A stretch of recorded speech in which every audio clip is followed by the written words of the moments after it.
Hi, I'm Stan Walters, and you've tuned into 101 Tips for Interviewers and Interrogators. And we're going to cover tip number 24.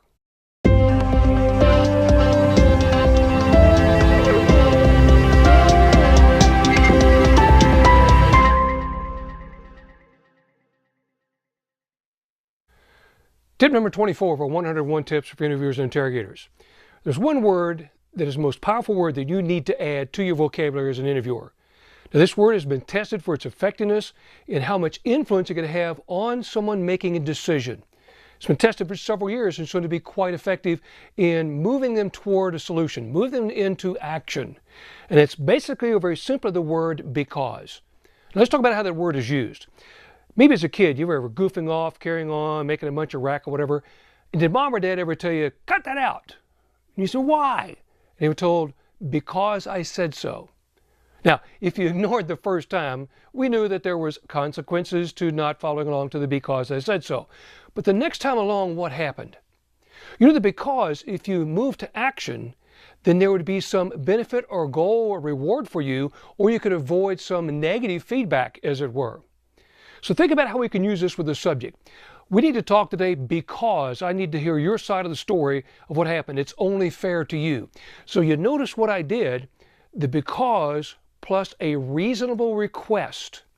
And the request was to the benefit of the subject I'm talking to. Now, this could be the victim, witness, or suspect. Remember, any one of three of those three. But it needs to be a benefit to them. They need to see that there's advantage to either reduce the pain that they will suffer, or they have something to gain from following along with the because. So think about how you can employ that word. Now, you don't use it, you say, we need to talk today because if you don't, I'm going to cost your job. I'm going to have you fired. I'm going to put you in prison. That, as we talked a little earlier in our tools of influence or persuasion, that is manipulation and coercion. Remember, in coercion, you're using a position or title to enforce punishment. So if the person doesn't do what you want, then you will punish them and have the ability to do that. That's misuse of the word because. The person needs to feel that it's to their advantage. You're pointing out what that advantage will be or what they could gain by taking that action. So think through the use of the word because. How can I employ it to get someone to encourage them why it's important to talk, or why we need to take an action now, or why it shouldn't sit on the shelf any longer, or why I should delay resolving the problem. And think of it from your point of view. If someone asks you, you need to do this because, you need to buy the new car today because, you need to finish the report because, we need to discuss or have a meeting on this because, here's what the outcomes are.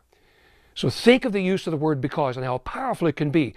Matter of fact, it's one of the most powerful words that I'll ever give you in your interviewing interrogation tactics. So think of deploying it and the effect that it can have. Hey, thanks for joining us again.